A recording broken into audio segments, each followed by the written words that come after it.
Good morning, students.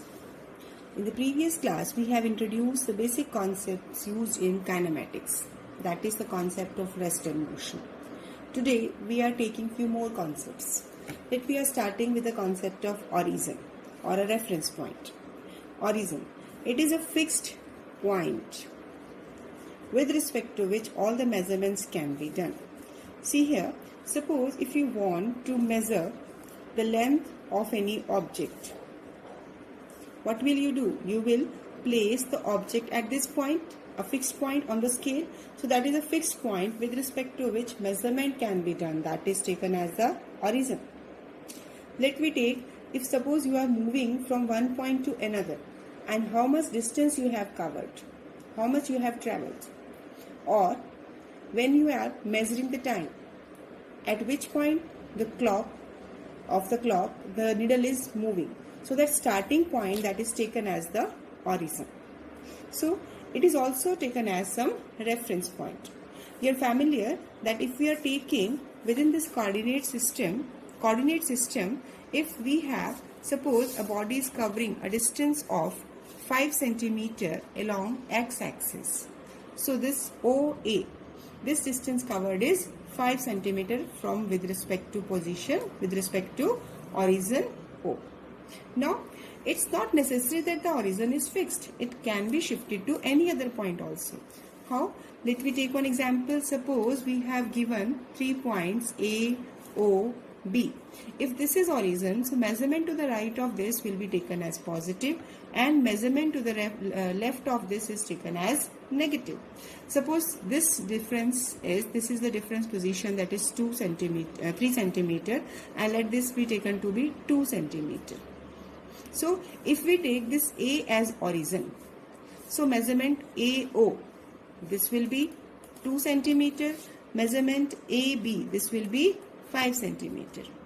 But if B is taken as the reference point, in that particular case, then measurement of O from B, that is from B to O, that measurement will be -3, and minus BA, that is from B to A, it will be -5 centimeter.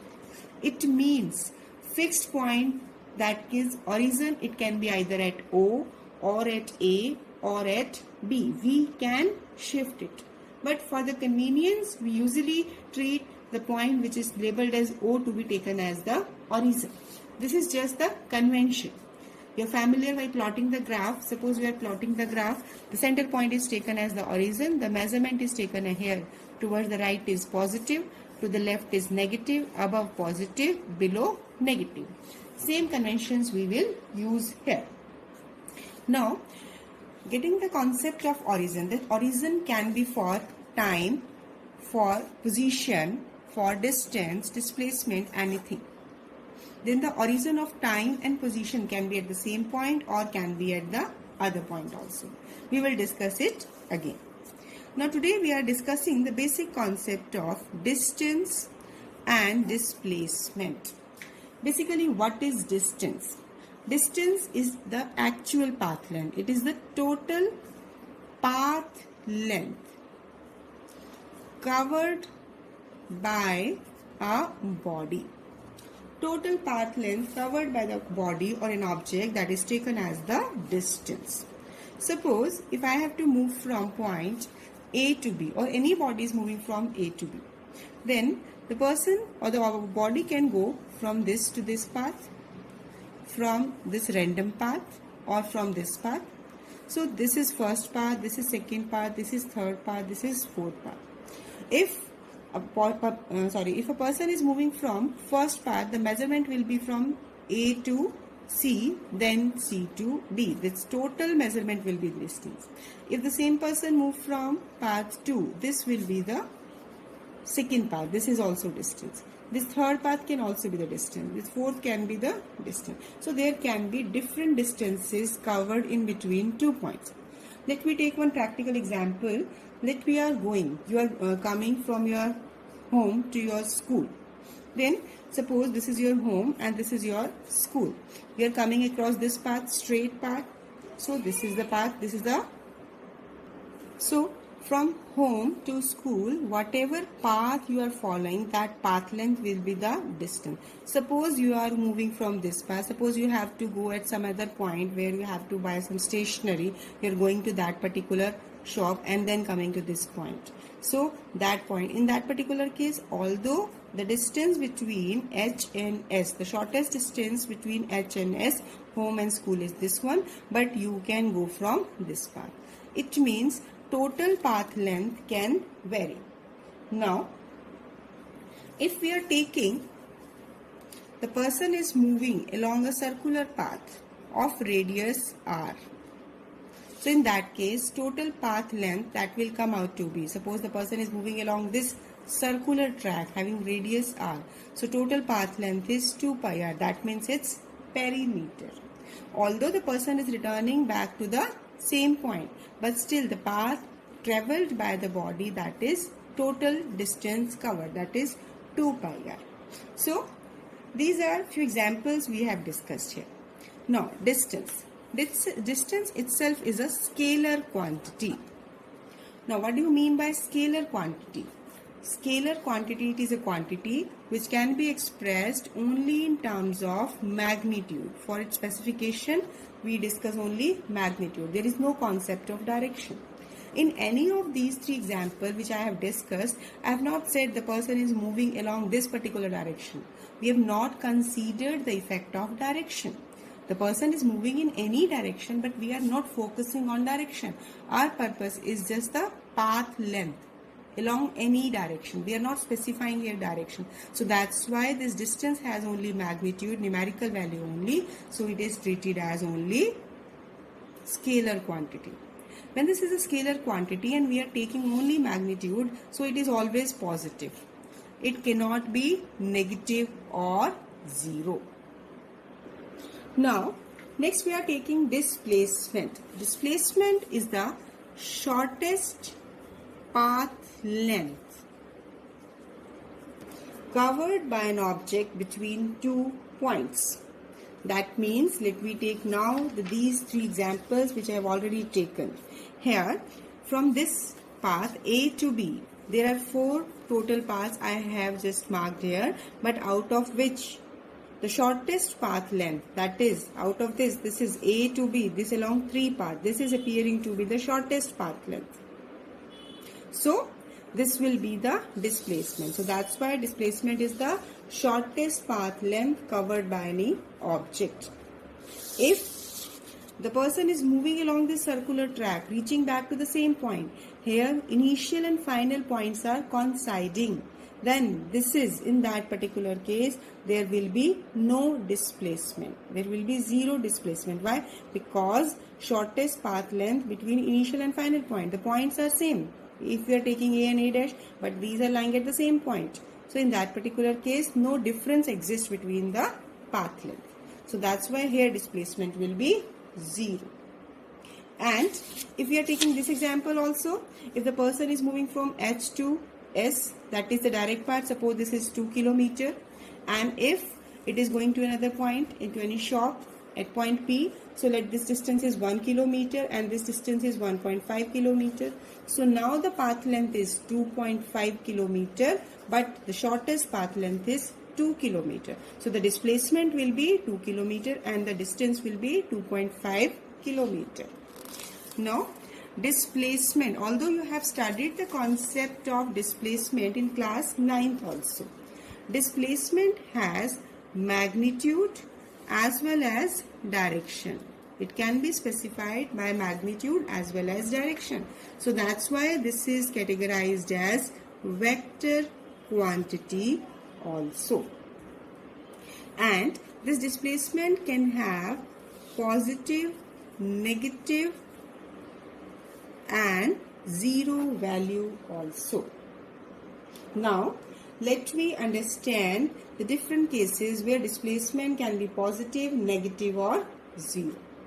So, here, if we are taking positive displacement, now what we can do it, let me take an example. Suppose a body is moving from point O to point A or to point B. Let this distance is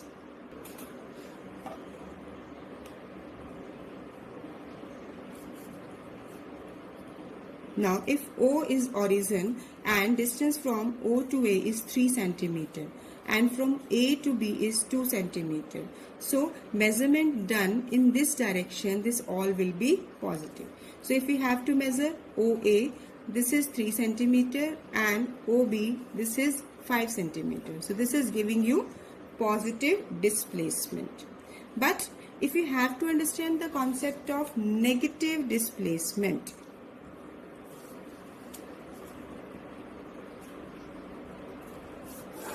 so let me take origin at this point and A point here and B point here.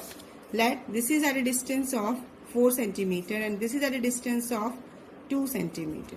Suppose a body is moving from O to A and returning to point B. So OA is 4 centimeter and AO, because it is in the opposite direction, as now O to A measurement positive but A to O measurement negative, so it is minus 4 centimeter, and O to B, this is minus 2 centimeter. So now when you will take the total path length covered, then it will be OA plus AO plus OB. When you are taking path length, so it will be 4 plus 4 plus 2, that means 10 centimeter. But when you are taking displacement, so in that particular case you will take OA minus AO minus OB. This means 4 minus 4 minus 2, minus 2 centimeter. So, or you can directly take it from the figure, as the measurement is from O to B, that is from the shortest path. Shortest path means distance between initial and final point, that is OB. So directly you can write it as minus 2 centimeter. So this way you can understand the concept of negative displacement. That means when we are taking the concept, when we are taking the measurement in an opposite direction, when the O to A and A to B it is coming, so OB is the shortest path length, that is taken as the displacement. Now coming to zero displacement. Zero displacement is a case when initial and final points are coinciding.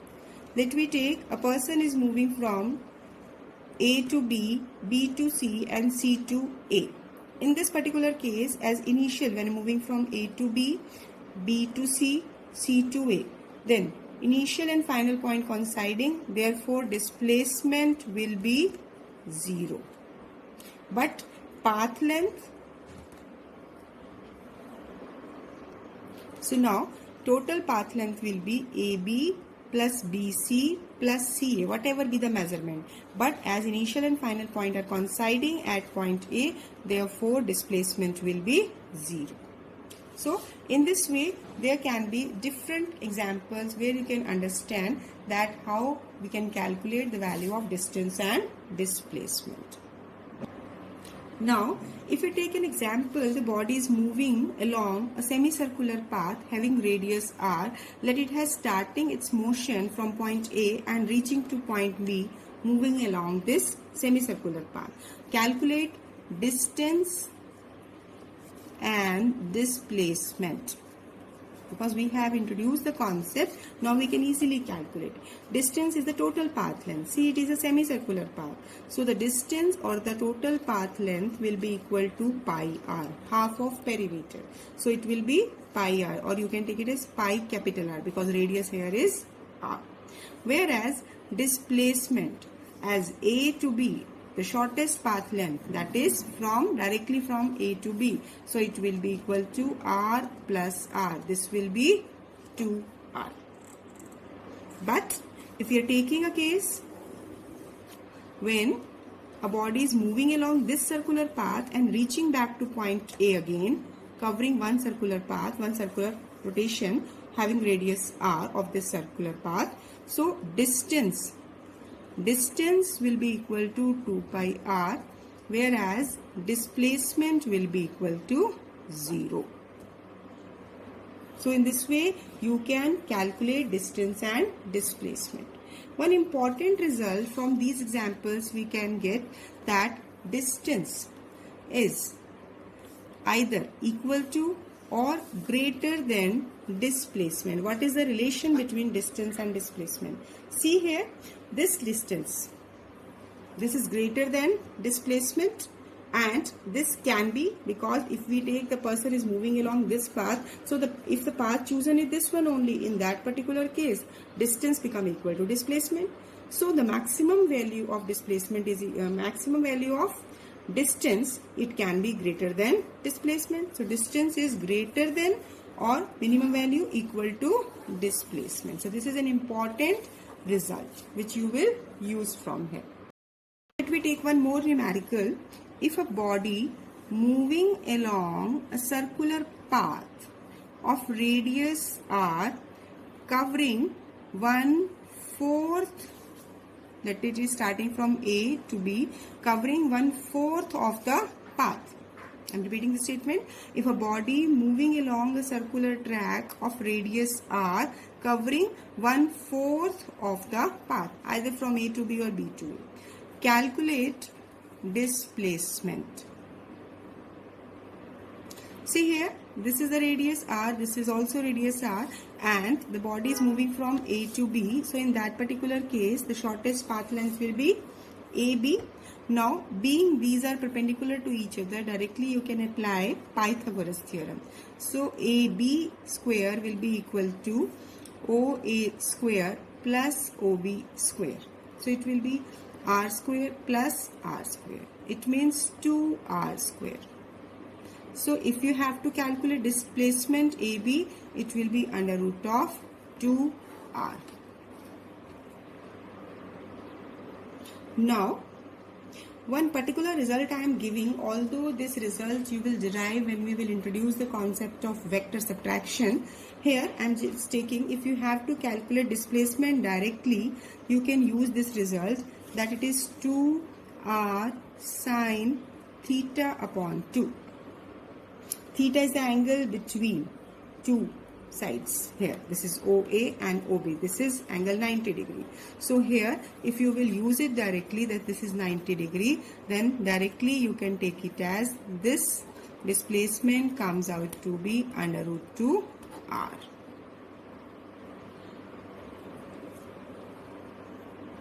Now using the same result which I have given you, now if it has been given, calculate the displacement when a person and the body is moving from A to B, subtending an angle of 120 degree at the center of circular path of radius r. So in that case, you have to calculate this displacement. So in that case, that displacement can be obtained by taking as 2r sine theta by 2. This will be 2r sine 60 degree, because theta is 120 degree.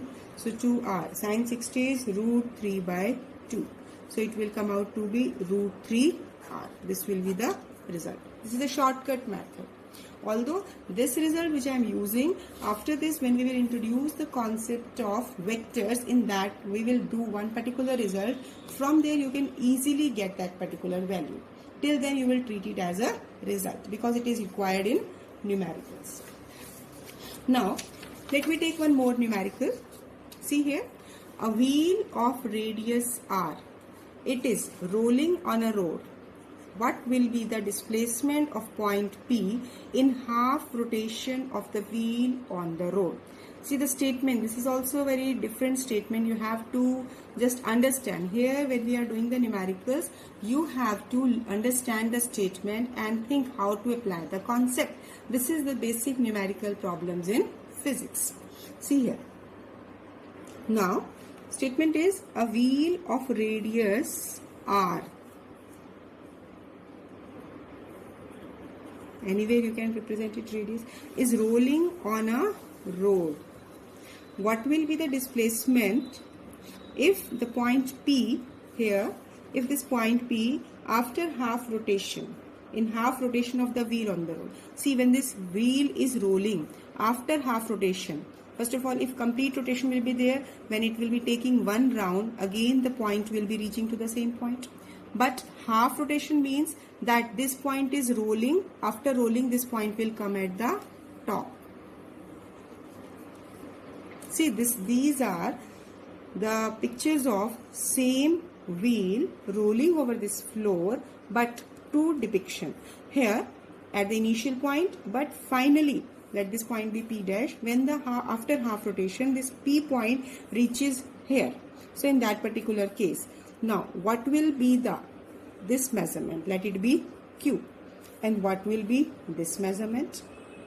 So after half rotation, as this is the radius, so it will be 2r. Q P dash will be 2r. Whereas this PQ, now half rotation means when it is coming like this, it is covering a distance of pi r. When it was of complete rotation, then it will cover a distance of 2 pi r. But here half rotation means covering a distance of pi r. Then, so what will be the displacement? It means P point was initially here and after that it is reaching to point here. So correspondingly displacement will be PP dash. This is the main point. So the point is here. After half rotation, this point will come at the top. So now this is the initial point. This is the final position. And half rotation, so PQ distance is pi r. And this is the diameter. That means the wheel radius is r. So this is distance 2r. Now the displacement, this will be equal to, this is under root of PQ square plus P dash Q square. So now PQ is pi r, its square, plus P dash Q is 2r square. So here solve it, pi square r square plus 4r square. So it will be under root of pi square plus 4, and this r is coming out of under root sign. So this displacement will be like this.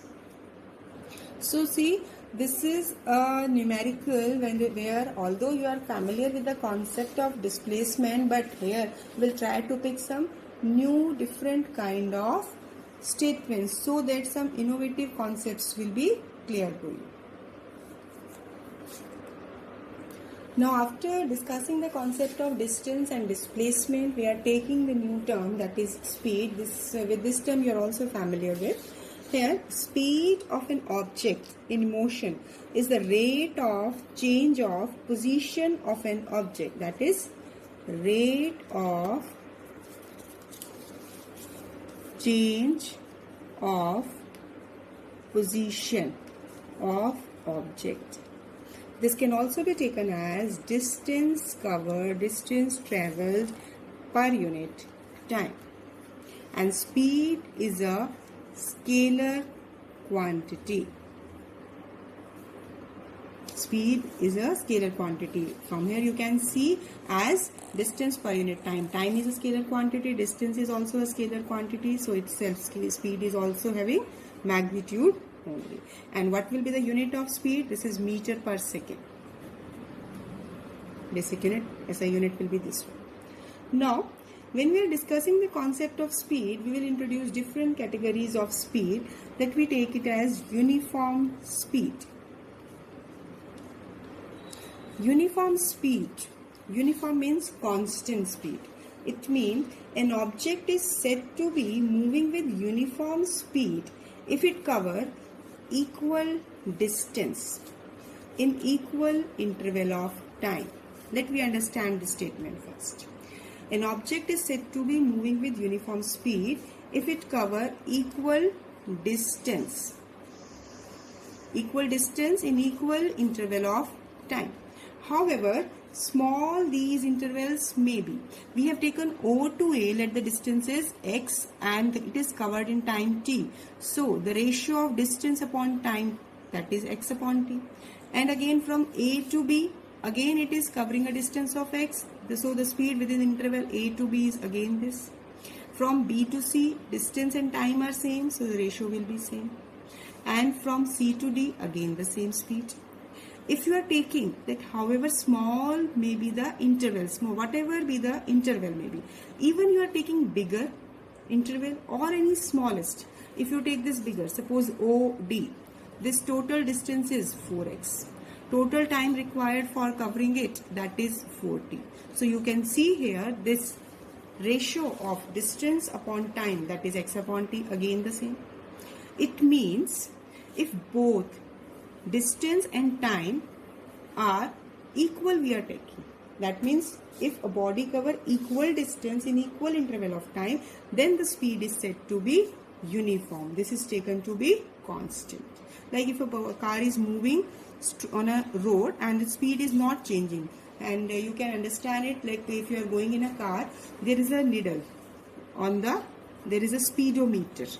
You are familiar with it. Speedometer, it is a measurement gadget that can give you the measurement of speed at particular instant.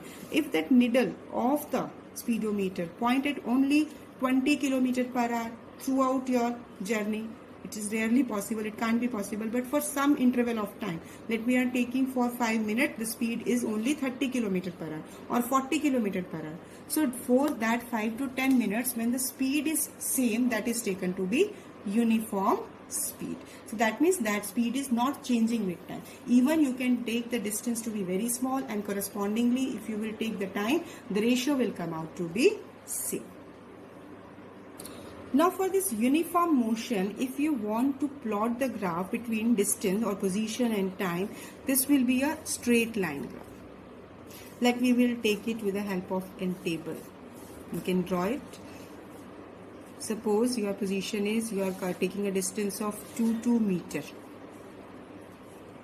and within a time of, suppose you are taking 20, you can take, because we are taking it in suppose meters and time is in second, within a time of 2 seconds each. Now within a time, so when we are taking, we are just making as a just random table. So let we are taking at t equal to 0, the position is not changing, it is initially at rest. Now after time t equal to 2 seconds, we are taking that the position is at 20 meter, let this is be 20. After total 4 seconds, its position is at 40 meter per second. So let this position, if we are taking it to be 40. Similarly at 6 seconds, let its position is at, this is the point, so this will be at 60 meter. Similarly corresponding to this 8 second, as we have taken the interval to be this.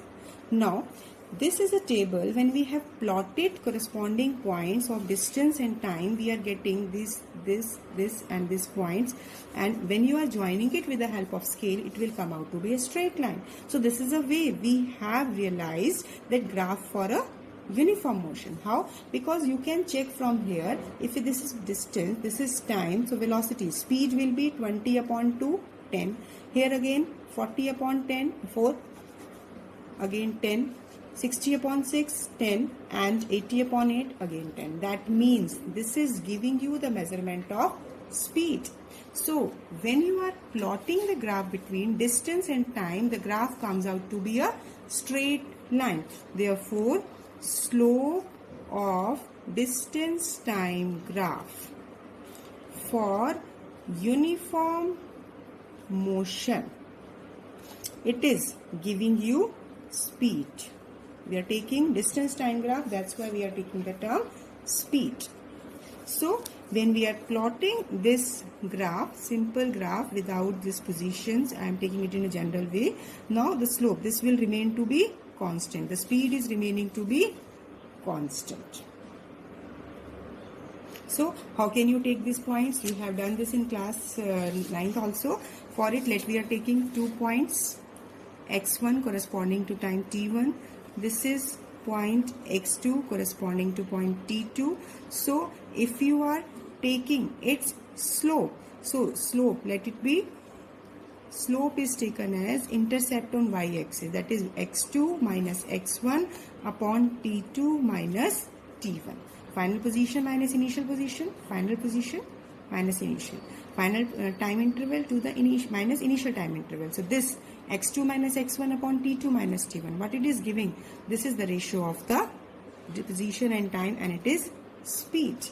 So this way, by slope of position time graph, this is giving you the concept of speed. Another way to calculate slope is, let this angle is theta, this angle is theta, this angle is theta. Whatever be the measurement of this angle, then slope is also taken as tangent of theta. Suppose I am taking A, B, C. within this triangle ABC. So this tangent theta will be BC upon AC. You can see in the figure, if this angle is theta, this angle will also be theta because this is parallel to it. Now within this triangle BC, perpendicular upon base, this BC will be equal to this measurement, this total measurement is x2 minus this measurement is x1. We can label it as DE. BC is equal to BD. Here you can take it as BD is x2 and CD is x1. So BC is equal to BD minus CD, that is x2 minus x1. Similarly, here OE is T1 and OD is T2. So you can take that ED, this is equal to OD minus OE. OD is T2 minus OE is T1.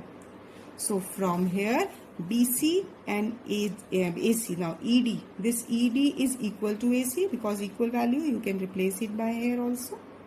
Now put these values, you are getting x2 minus x1 upon T2 minus T1. Now you can see the formula is same. So from the slope of this graph in terms of angle theta, you can calculate speed. Now you have to take this result, you can use it directly, that slope of position time graph, it is giving you speed, and it can be also taken as tangent of the angle subtended by the graph.